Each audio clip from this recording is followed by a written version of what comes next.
In a world brimming with complexity, few creatures embody harmony like the honeybee.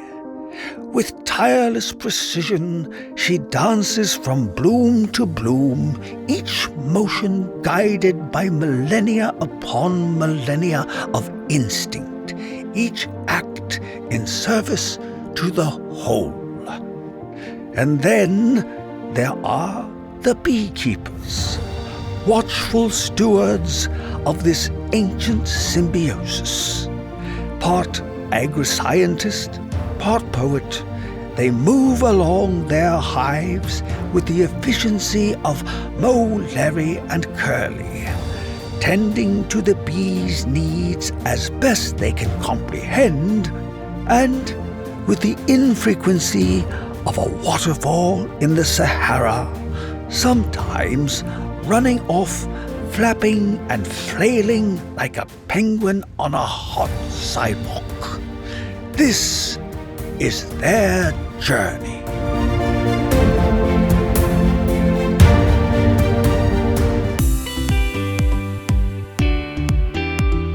Welcome to Season 3 of Bee Love Beekeeping, presented by Man Lake. Today we're kicking off the year with Matt Mulica from Honeybee Health Coalition to discuss the North American bee strategy. We'll learn all about the status of so many things related to beekeeping, including the fair market of honey, pests, Varroa, miticides, pesticides, forage diseases, honey authenticity, beekeeping economics. It is a packed episode, but before we jump in, think about this. If you're a beekeeper, you are one of the cool kids. That's right, beekeeping has gone from Nerdsville to totally hip. Just listen to some of the celebs who share your passion.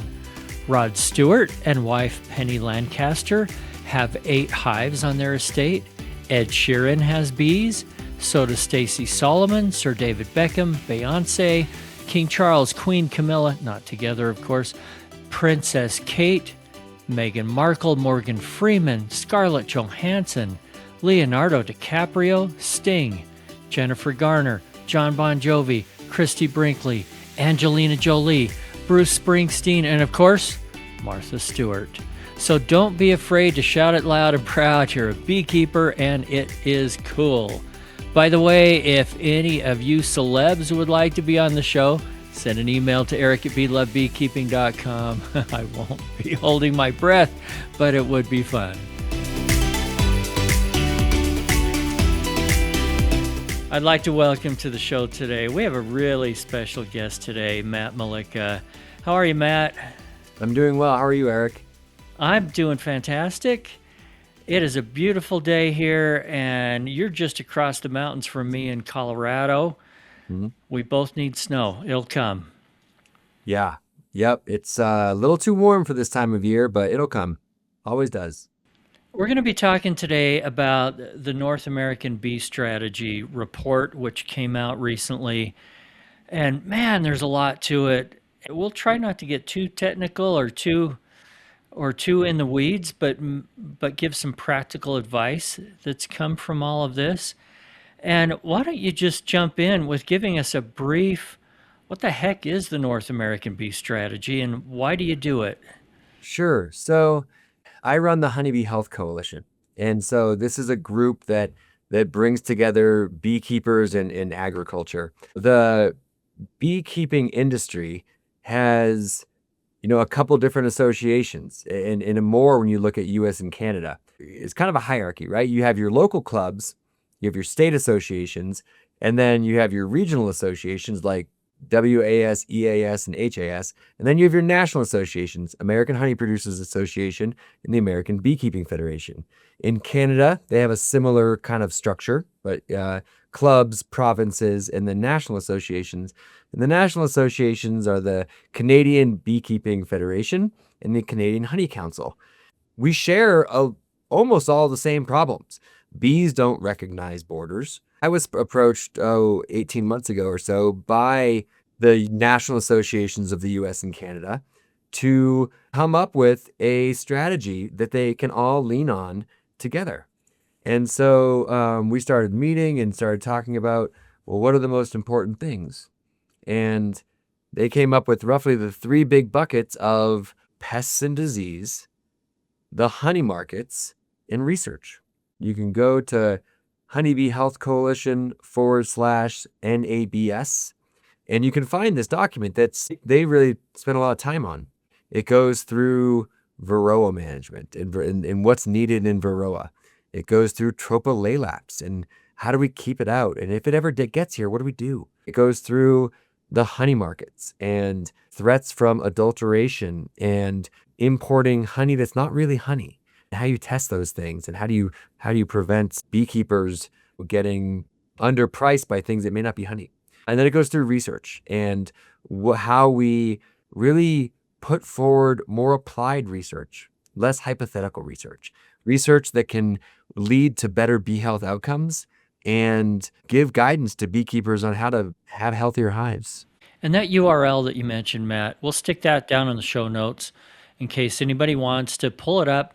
It's a really beautiful PDF with pretty pictures and stuff, 29 pages long, but not 29 pages of 5-point type. It's a really good summary of all these three main areas that you talked about.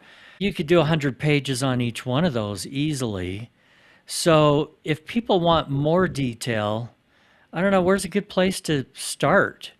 When you talk about, for example, adulterated honey. I think it really depends on what information they're seeking. There is resources in the back and references. So if they go there, then they want to learn more, I would say that would be a great place to start. The Honeybee Health Coalition, we focus on bee health.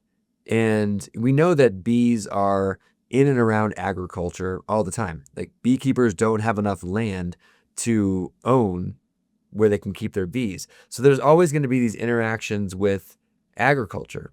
And so that's really the foundation for where the Honeybee Health Coalition is coming from, which is beekeepers and farmers like really need to be partners in this so that we can continue providing healthy fruits and vegetables and feed for the meats and all of the things that agriculture does can't be at the detriment of bees and other native pollinators. You can go to the Honeybee Health Coalition and find a lot of information on Varroa and hive management and protecting your bees from pesticides and all the things that we do. On our website, we don't talk so much about honey markets because that's more of like the health of an industry, and we're more focused on bee health. I think it's a very practical, hands-on place to go, honeybeehealthcoalition.org, because you've got the Varroa management guide and the Varroa management decision tool, which I was playing around with this morning. And I've used it before, and it's a really simple, like, okay, what time of year is it? Where are your bees at in the life cycle? Are they dormant?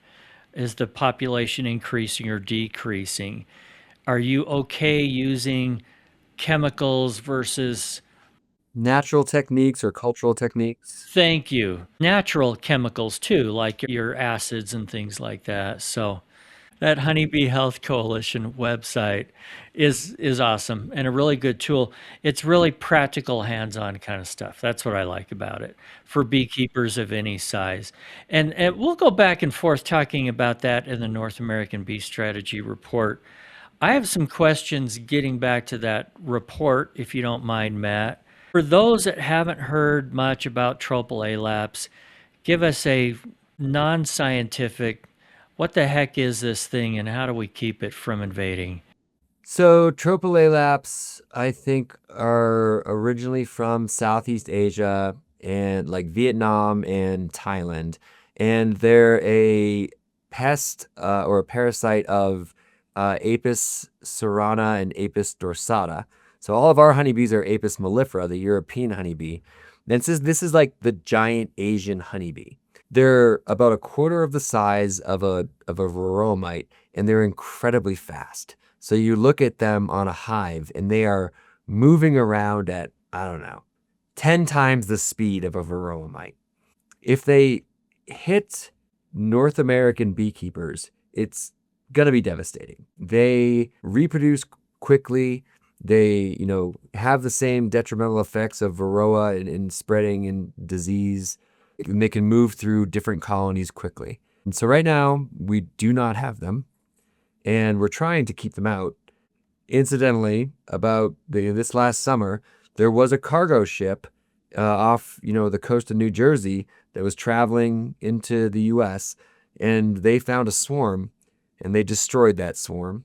And apiary inspector came out, took a sample of the dead bees, and they found Tropilaelaps on this. So the protocols worked, right? The captain found the swarm, they called it in, they destroyed it, we got samples, but it reminds us, geez, that was a close call, right? So just like the Varroa infestation or introduction in the mid to 80s, once it gets here, because of our migratory colonies and the number of colonies and also just the size of our colonies, it's going to be next to impossible to stop the spread of Tropilaelaps.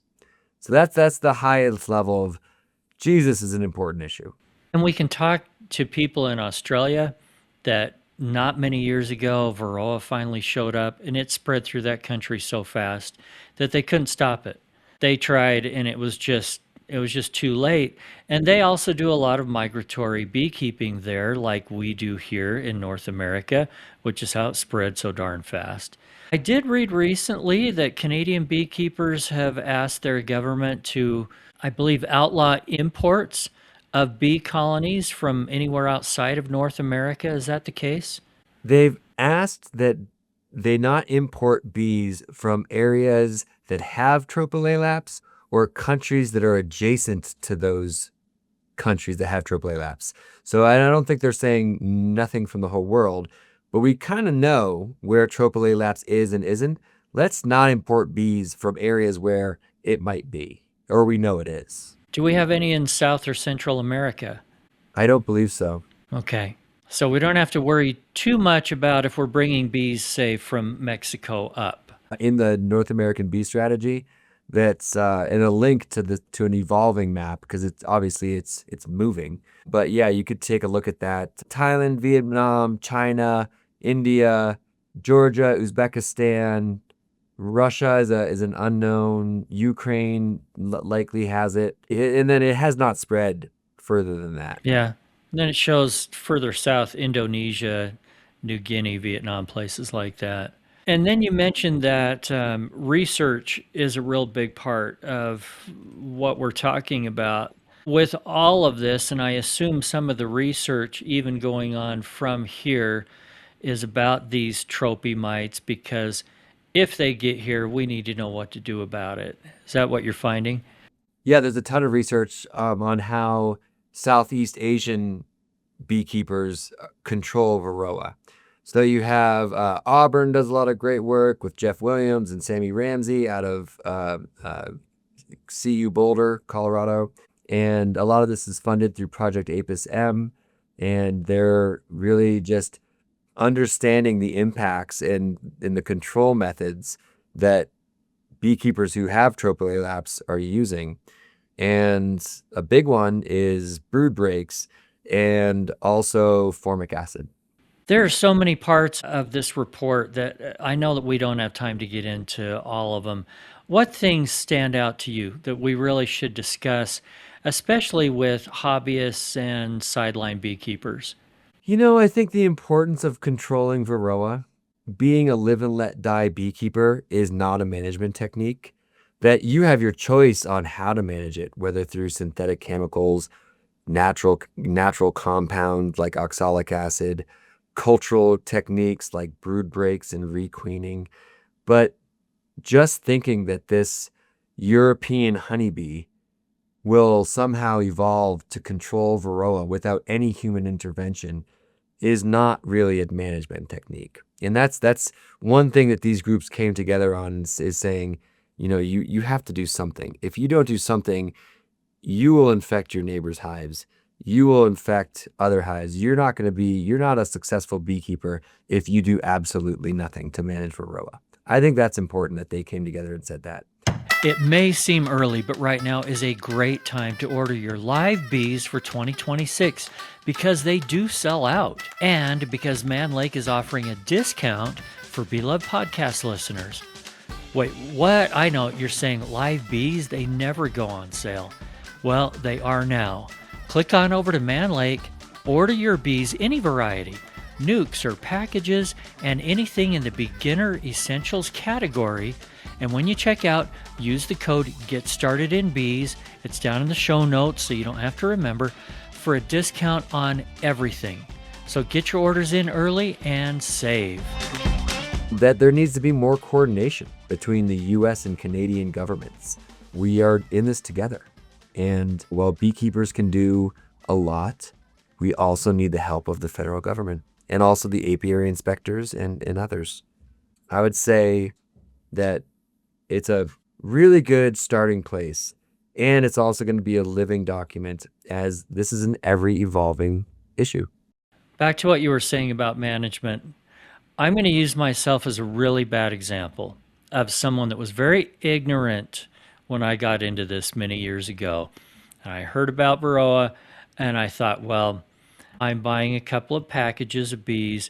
I don't know any other beekeepers around me, so mine aren't going to get infected with Varroa.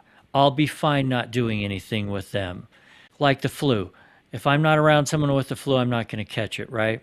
The ignorance that I had was that your packages probably have Varroa already, almost for sure do, or your nukes. If they don't, you have neighbors, even if you don't know them, that are with bees that are within flying distance of yours, or there are some native colonies within flying distance of yours. To think that you can be isolated and not get Varroa is just silly and is completely not even a thing. So Varroa is a thing. We do have to deal with it. And there's a lot of different ways to do that. We're not going to tell you how to do it. That Honeybee Health Coalition, is a great resource, as are a whole bunch of others. And one more other thing, we are just about to release the 9th edition of the Tools for Varroa Management Guide. And so this is a major update. I think it took a year and a half. There's been a lot of new products since 2021 that have been released, and a lot of gaining of understanding of how we control Varroa and what those treatment thresholds are. And so look for it in January or so, but we are very excited about this 9th edition of the Varroa Guide that's going to be coming out soon. That's fantastic because there are a number of new treatments. We've talked about a few of them here on the show. Let's talk about imported honey for a minute. I know there's a lot of adulterated honey out there. I've even seen the term kicked around, honey fraud. And these things just ruin the honey market for everybody. Now, the commercial beekeepers, I feel like most of them are resigned to the fact that we're going to sell our honey on the wholesale market. We're going to get $2 a pound or some ridiculously small price like that because there's so many imports. Could you talk to that subject a little bit? Yeah, and I am not the expert on this. I will put that forward first and foremost. I'm a facilitator and a mediator of this coalition, but I know a little bit about it. What I can understand is that we can produce about 40% of the demand domestically. So out of the 2.5 million hives or so that we have in the US, that can produce 40% of the demand from Americans. And this is not just the honey that you see at your farmers markets, at your grocery stores. A lot of this is the honey that's in like Honey Nut Cheerios or our cookies and various other products that you buy at the grocery store. That honey that is used in products, it needs to be consistent. It needs to be, cost effective. There's 60% of the honey that we just don't have the bees to provide for our needs and demands within the US. But there's also a tremendous financial incentive for companies around the world to get honey into our markets that may not be honey at all. It could be high fructose corn syrup that was blended with honey. They're always playing this game where they're one step ahead of our testers and regulators. It's very, very complicated, and consumers deserve to know whether they're consuming real honey or something that's designed to look like and taste like real honey. And so I think that's kind of the big takeaway of the North American bee strategy is we need systems in place to test the honey, to understand the floral resources from which it came, and to hold people who are selling things that's labeled as honey that's not honey, hold their feet to the fire a little bit. Instead of getting a shipment in that's mostly high fructose corn syrup or whatever it is and sending it back, destroy it. Actually have a cost for sending something to the US that you label as one thing, but it's not that thing. That product should be destroyed. It shouldn't be sent back to whence it came so that it can be repackaged and figured out and sold to someone else. I totally agree with all that. And the economics of this, as I look at it, if this honey or whatever it is, probably is partially honey, and let's say it's adulterated with a bunch of high fructose corn syrup. And so this honey can be produced really cheap in some other country, cheaper than we can produce honey here. That comes into the market. It drives the price of honey down. Now, you mentioned the 40%, I believe, is how much of the honey we can produce here.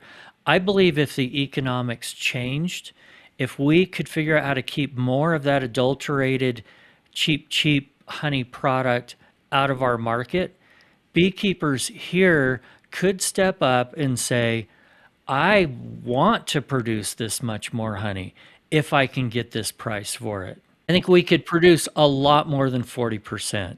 But commercial beekeepers have to make their money on pollination instead.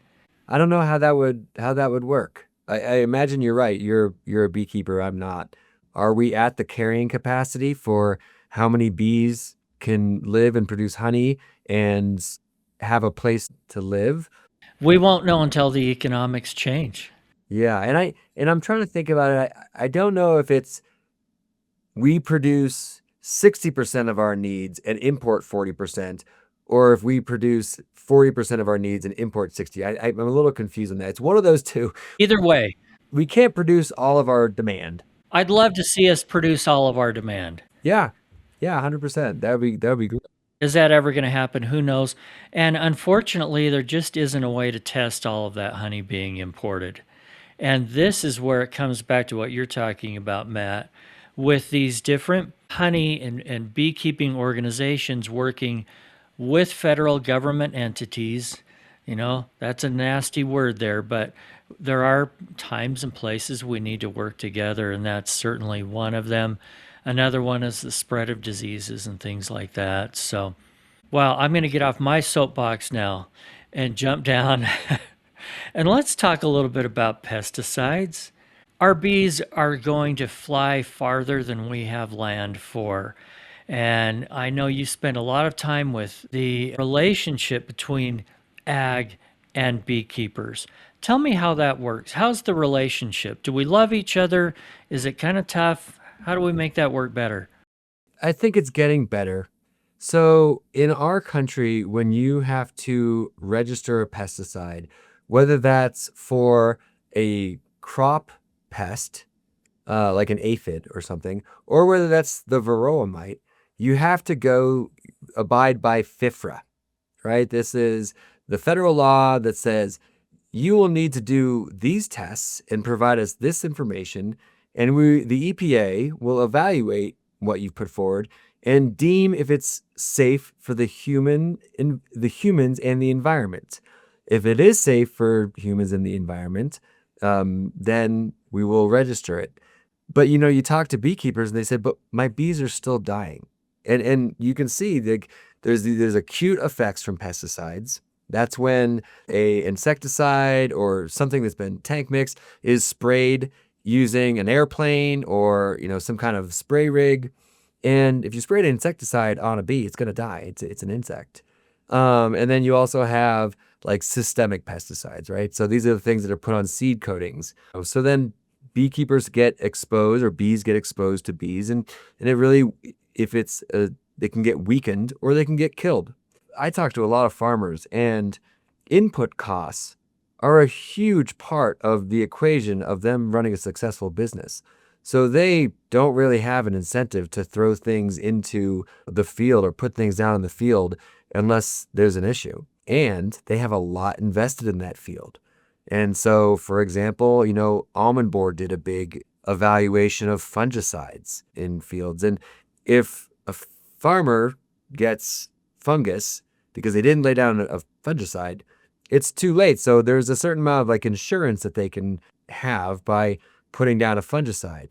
It gets complicated, but there are ways that you can have healthy crops and healthy bees. Things like spraying at night or when bees aren't foraging, have water sources that are free of pesticides, placing bees kind of upwind of crops. And so the prevailing winds don't blow or drift pesticides onto your bees, using fluency agents, right? So a big thing is when these seeds rub against each other and when they're planting them and they off-gas the pesticide seeds, it drifts onto hives, and that can really have a negative impact.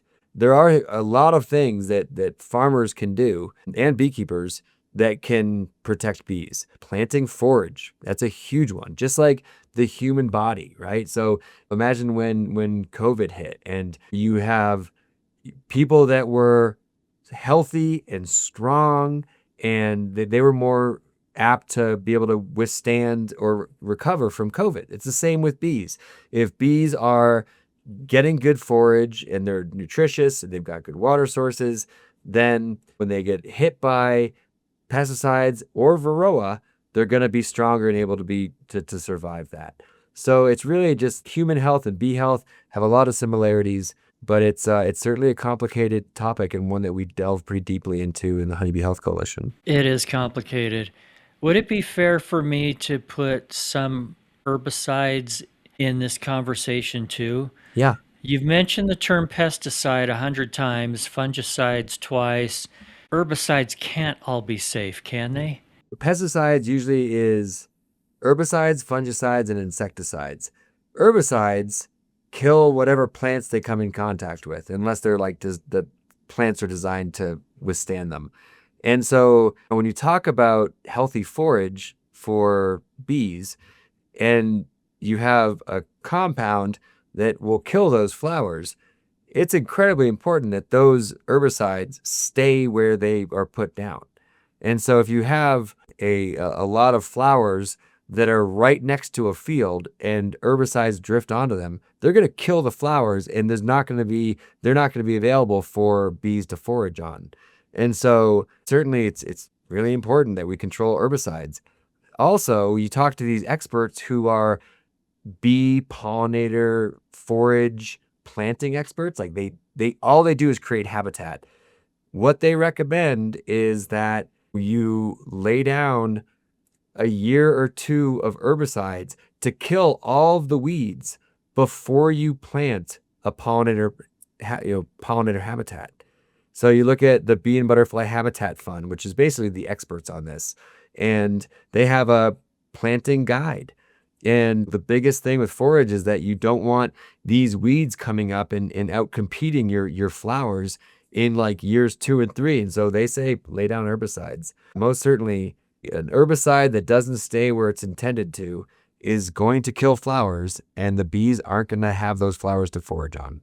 Can't the chemical also hurt the bees if the bees get into it? For example, if a neighbor of mine is spraying an herbicide on some weeds that they have on a hot day, and my bees are out in those flowers and those weeds and things, and they're picking up a little bit of that herbicide, plus some is being off-gassed, especially in heat, and then they're bringing that stuff back to the hive.